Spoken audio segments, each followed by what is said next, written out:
Hey everybody, welcome back to the Court of Random Opinion. My name is Lauren Neidigh. Admittedly, this is going to be kind of a short stream tonight, and I'm sorry I'm late, but I am always late. So why would you expect me to be on time? So this will be a little bit of a short one, but I did want to touch base on some of the stuff that came out the other night. I think it was Thursday night. I just got back to town yesterday, and then today I was a total vegetable all day, and it was magnificent.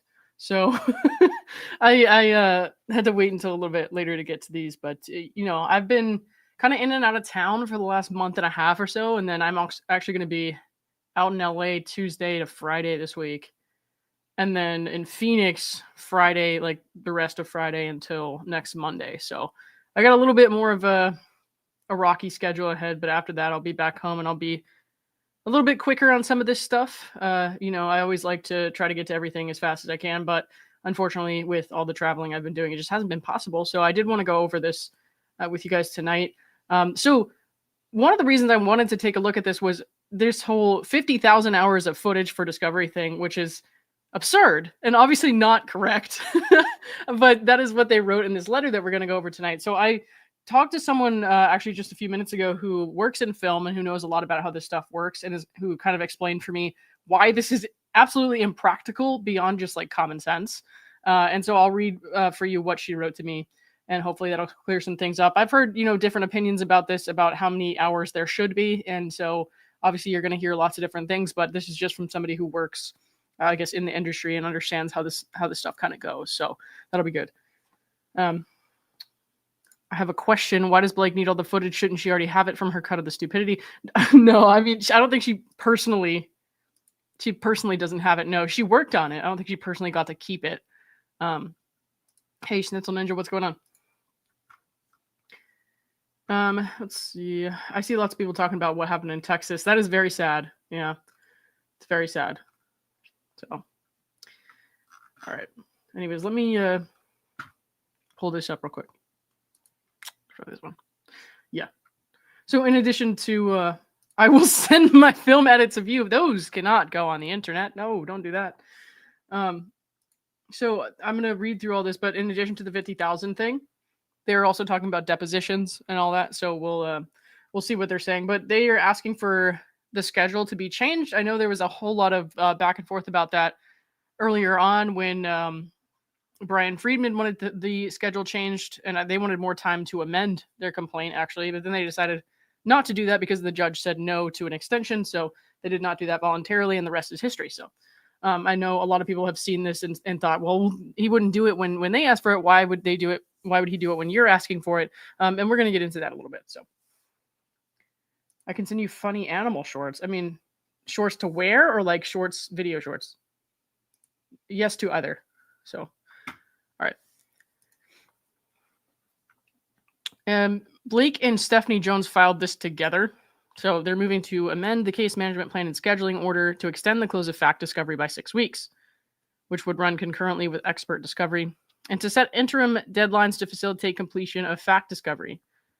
So we're going to go over the proposal. And they say here in advance of 40 plus depositions. So they want completion of document production before that. And lots of people have been talking about that as well. They're like, why exactly does she need all of that before her deposition? If you're saying that you were sexually harassed, why don't you remember it? Like, why do you need to go over the film? And some people have speculated that's because remember when the dance scene footage came out, and that kind of changed the narrative a lot. So she obviously either intentionally misrepresented what happened in that, or her recollection of events there is not perfect, to say the least.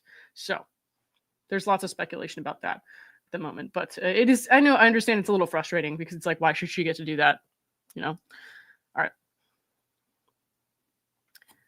On June 25th, counsel for Ms. Lively proposed to counsel for Wayfarer Wallace Jones Work that they seek to extend the close of fact discovery. On June 27th, Wallace and Jonesworks agreed to the proposal, leaving the Wayfarer parties as the only ones who did not agree. Okay. On June 26th, counsel for the Wayfarer parties indicated they would produce 100 terabytes of film footage, amounting to roughly 50,000 hours of viewing time to the parties. On June 27th, the parties, except for counsel for the Jones parties, convened telephonically to discuss deposition scheduling, wherein counsel for the Wayfarer parties claimed to have limited dates of availability for their clients' depositions, without clearly explaining why their clients would supposedly be unavailable. I mean, how much information are you supposed to give in these things? I have no idea. But anyways, going back to this 50,000 hours thing. 50,000 hours. 50,000 hours. Okay, that is 6 years. That is 6 years of time to go over. This was like a, like a 2-hour film, maybe a 2-hour film, which is ridiculous. This is not Paranormal Activity 11, okay? I don't know why they would be filming 24 hours a day, which is obviously you would have to do at least that to get that amount of hours of film. But you would have to have like a gazillion cameras on too. And then also, how is anyone supposed to go over 50,000 hours of film before depositions? Like, how many people would you have to hire to do that? My God. So I would say, obviously, that's probably a typo. I'm going to say it's more like 5,000. But you know what? I would just like to just act like they're actually just stupid enough to think it's 50,000. Why? Because I don't feel the need to give them any more grace. But it's just kind of funny that they would actually write that to the judge. Like, it's actually 50,000 hours of footage we can't do. I'm like, so 6 weeks will help you with that? An extra 6 weeks is going to help you go through 50,000 hours, 6 years worth of footage. What are you smoking? Like, that is insane. That's so insane. Somebody says, is there coverage of them sleeping? Bro, I don't know. That's what I'm saying. This isn't Paranormal Activity. I don't know why they have fucking cameras on 24/7, but nobody's on the set 24/7. That's for sure. So, at least I don't think so. Blake accused a makeup artist of recording her while she was sleeping. That was it that on this film? I don't think it was, right? Which film was that? Do you remember?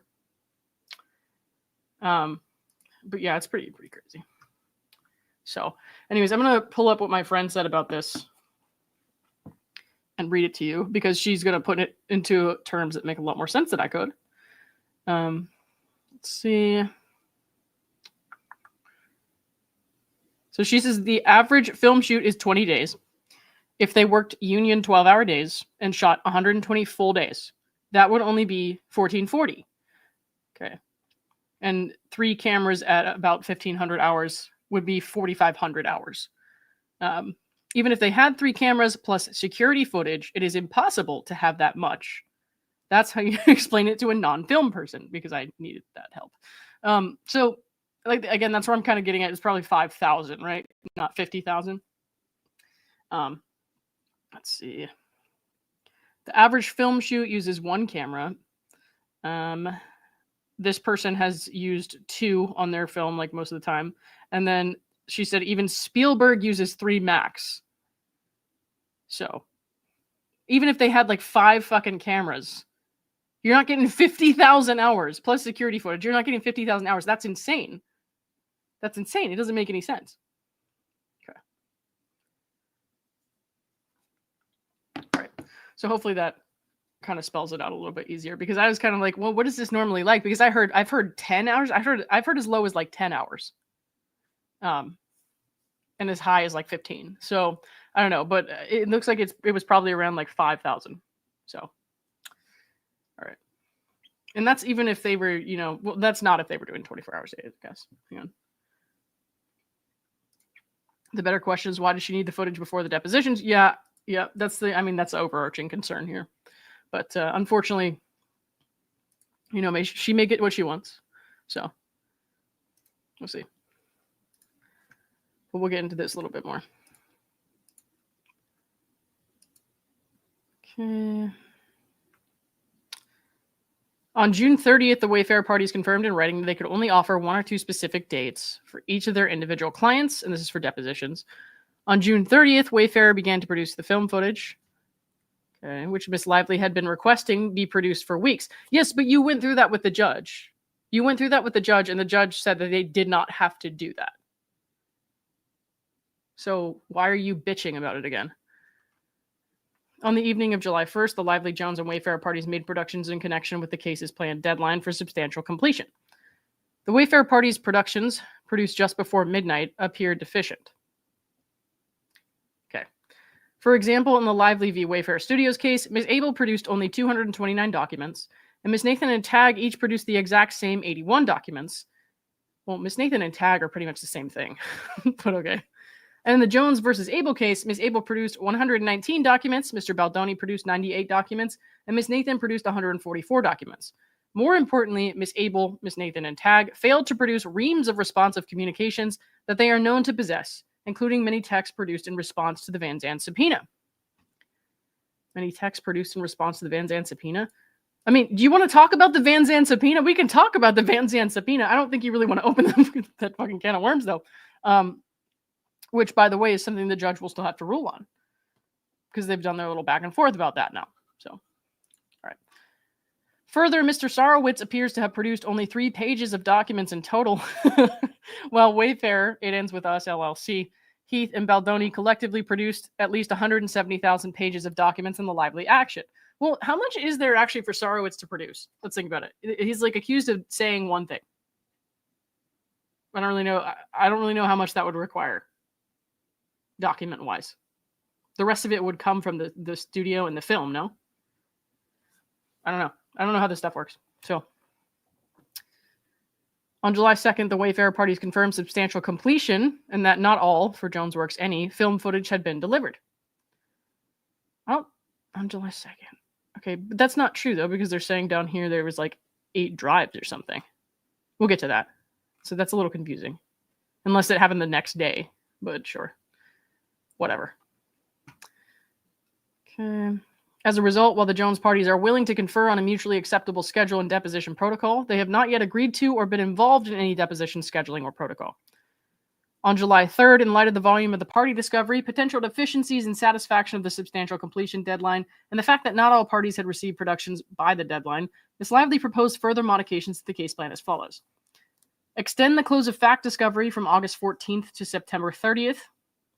Completion of party document productions for issued RFPs by July 25th. Enter a shared briefing schedule on parties' motions to compel in connection with party document discovery, opening on August 1st and responses on August 8th. Okay. We're going to skim through this. They're just arguing about why there's a good cause or whatever. Ms. Lively and the Jones parties have serious questions as to which of the Wayfarer parties have satisfied their production obligations, as several have produced apparently far less than substantial completion requires. Notably, Mr. Sarowitz appears to have produced 3 pages. We already said that. Okay. Ms. Nathan and Tag have produced less than 300 pages, whereas, by contrast, Ms. Lively has produced 4,909 documents and over 21,000 pages as a single individual, and the Jones parties have produced 12,099 documents and over 37,000 pages. That is mind-numbing. I'm sorry. I don't know how much this usually, goes into stuff like this, but to me, I would just, no, absolutely not. I can barely read these, 30-page things. Out loud, anyways. Okay.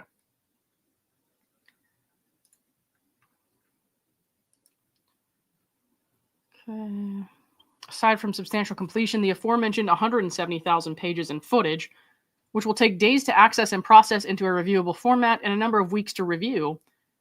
Again, why are you saying weeks to review if you're saying there's 50,000 hours? It'll take you half a decade at least. All right. Also stands as a substantial barrier and potentially an obstructive data dump. Oh my God. Okay. I'm going to say that's probably going on both sides, but okay. To conducting depositions with meaningful time to scrutinize the substance of inadequacy of the productions in advance. Ms. Lively and Jones Works had earlier understood that the planned July 1st date for substantial completion would be a natural transition point from the document discovery to depositions, but this is no longer the case. Instead, the certainty of outstanding discovery and related briefing on that discovery are necessary antecedents to depositions that otherwise may need to be held open to account for unreviewed volume and late-breaking productions critical to the case's claims. The depositions, too, are a crucial element of the party's discovery schedule that will be given short shrift if not allotted proper time to take place after resolution and review of document productions and disputes. Okay. Ms. Lively and the Wayfarer party stipulated to 20 depositions per side. There are serious outstanding questions as to how the depositions will operate vis-a-vis the Jones party and Jones versus Abel, whether as independent or extended depositions. Further, under the current plan and based on current witness availability, completing a minimum of 40 depositions will require several sequential weeks of multiple depositions each business day across at least California, New York, Texas, and Illinois. And Illinois, I think, is where Steve is. Exacerbating the issue, counsel for the Wayfarer parties have provided negligible availability for their clients, apparently intending to choose their preferred order of deponents. For example, asserting that Miss Nathan and Miss Abel are unavailable all of July, and that Mr. Baldoni is only available 2 days and only after Mr. Heath. Given that the bulk of third-party deponents have not confirmed availability over the summer, an August 14th close of fact discovery is unfortunately impractical. Okay. We're just going to go down here. Not going to read too much in her declaration. There's nothing to really... Yeah, again, I guess it's not a typo because they again put 50,000 hours of video, so I guess you really are just that fucking stupid. I can't help you. I tried to point it out. I was like, maybe it's a... I fat finger it all the time and I accidentally do typos. Maybe they just did that. No. You both did it. And separate documents, so... Wow. That sucks. Okay. I understand from public sources that 100 terabytes of data is a significant volume that, if HD video, could amount to roughly 50,000 hours of video. So what did you look at a YouTube video or something and type in like very vague terms that this obviously doesn't apply to? Seriously, what went through your brain? And like what parameters, like search parameters were you using when you found these public sources? I'm informed by my technology team that this is anticipated to take a substantial amount of time and days to process. Well, fuck yeah, it would. You got 6 years of footage. And we have been unable to ascertain basic information as to sorting or what content is provided on a per drive basis that would streamline the process. Okay. Ms. Lively first requested production of the footage in RFP to Mr. Baldoni, served on February 20th, and in subsequent requests. Slip sheets were produced on June 30th, long after Ms. Lively had made clear the production of such footage was necessary to her preparation for her deposition. Her deposition that was supposed to take place, what? The 23rd? Okay. Through counsel, Ms. Lively has received 2 packages containing 11 hard drives of film footage. Is that all? And has been provided the tracking numbers and connection there too. However, as of the date of this filing, hang on, this was a few days ago, right? Yeah, 2 days ago. As of the date of this filing, let's see. Counsel for the Wayfarer parties have failed to provide any additional tracking number for the anticipated final package with the remaining 3 hard drives. Okay. And Ms. Lively has yet to receive the additional package containing these hard drives, notwithstanding the substantial completion deadline. Further, due to an error in the passcode provided to Ms. Lively, access to the earlier received hard drives only became possible as of late evening on July 2nd, when the correct passcode was conveyed. Okay, admittedly, that's a fuck up. They should have given her the right passcode. On June 27th, counsel for Ms. Lively and the Wayfarer parties met and conferred telephonically regarding the upcoming calendar. I don't know why I'm reading this. It's boring. We already know that. Let's see. So here are the deposition dates that they gave. Jamie Heath, July 28th or 29th. Justin Baldoni, July 30th or 31st. Melissa Nathan, August 13th. Jennifer Abel, August 14th. Steve Sarowitz, August 5th or 7th. Okay. On the evening of July 1st, the Lively, Jones, and Wayfarer parties made productions in connection with the case's planned deadline for substantial completion. All right.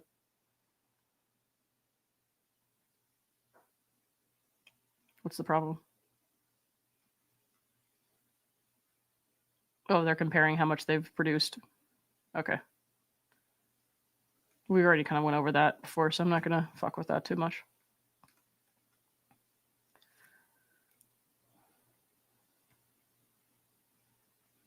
I know she included the emails here, so let's see if there's... I don't know if there's anything really interesting in there, but we'll take a look at it. Give me 1 second. I need some water.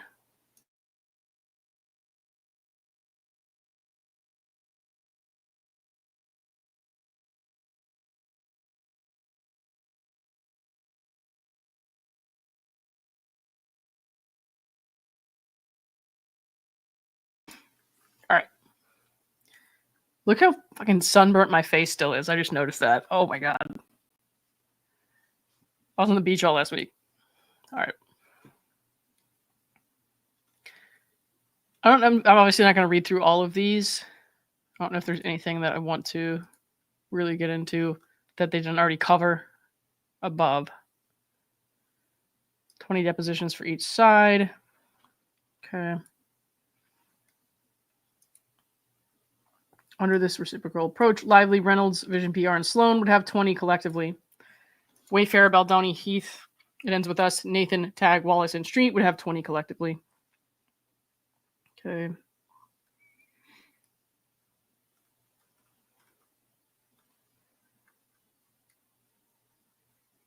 So they want deposition dates in the range of July 17th to August 14th. We already looked over the ones that they gave, which apparently they're not happy with. Okay.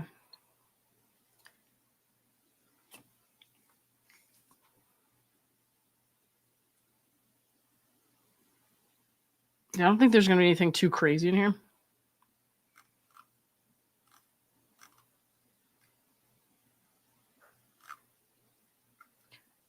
Tell you what, if there is, I will bring it up later, I promise. Because Monday morning, I'll probably put out something on the Jed Wallace stuff. Because I know they were going back and forth about her having access to his client list towards the end of last week. And I did not get a chance to go over that. So if there is anything crazy in these emails that we haven't seen yet, I will go ahead and put that out there at that time. But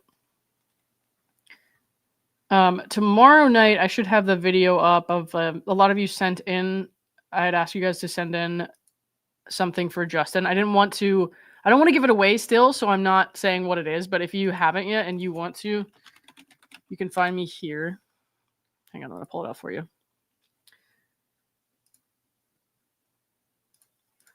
If you DM me here on Instagram, then I can tell you what to do, but I don't want to give it away, so it has to be, you have to DM me because I'm not going to say it right now. But that should be up tomorrow night, and there's going to be a couple of them. So if you don't see yours in there when I do that, it's going to be next one probably. All right. So let's put this away. Hang on. Okay. Another thing, actually, why don't I pull that back up so you can. You know what's funny? If you don't know what I'm talking about, this highlight reel called Soupgate is my punishment for what actually happened that night. And I'm like, I can never delete it from the internet now. I deserve that. Michael Gottlieb saying there's 50,000 hours of footage to go over is worse than Soupgate. And if you know what I'm talking about, you know what I'm talking about. Okay? Because you know what? Why don't you just go watch it and find out for yourself? Because I'm not going to rehash all that right now. All right. But anyways, my friend Zach invited me to be in his show on the Phoenix stop a week from tomorrow. I'm going to be out there. So I'm going to be, like I said earlier, in LA Tuesday to Friday. Friday, I go over to Phoenix, and then I'll be there until Monday. But we're going to be in Tempe near the airports. Let me make sure the sound's not playing on this. Yeah, we're good. We'll be in Tempe near the airport. And that's where the show is. And if you go to, I think it's, nofilterlive.com down there, you can find a ticket to it. So actually, my friend Clayton Eckerd, I think, is going to join us. But he had to, or Zach had to send Clayton some pre-screened questions because Clayton's coming up in Perfect Match that airs in August. So they have to like clear it with Netflix ahead of time. So Clayton might be coming with us. And then Omar, I just asked today, he said he thinks he can make it work. So Omar might be there too. So if you haven't yet and you want to come see us, you definitely should do that. I will be there in a week. So, oh, there's Omar, not Soupgate. Oh God, Omar will never let me live that one down, I'm sure. But yeah, no, Omar might come. We'll see. I don't know if he can make it or not. I did just spring it on him like an hour ago. So next Sunday night. Yes, next Sunday night. Sorry, I didn't see your text until now. All right. I would like to meet up, Lauren. Let me know if you have time. I'll be at that hearing Friday morning. I'm probably like, when I say I'm coming in from LA to Phoenix on Friday, I mean, I'm going to drive at like 2 a.m. So I will be there. So I'll probably see you there. And then if not, then I'll be around all day, and then I'll be there Saturday as well. So, all right. Okay, guys, I think that's all I got for tonight. I don't want to stay up too late because I need to go back to being a vegetable for at least another day. So thanks everybody. I'll have that thing up. I probably am going to put it out on Instagram first, and then I'll put it up on YouTube, but I will have that thing out tomorrow night. And I will, like I said, have something out Monday morning on the Jed Wallace stuff. I'm just not trying to do too much for the next couple of days. I've been traveling a lot, so I need to like just chill out. So, all right. Thanks everybody. I will see you soon. Bye.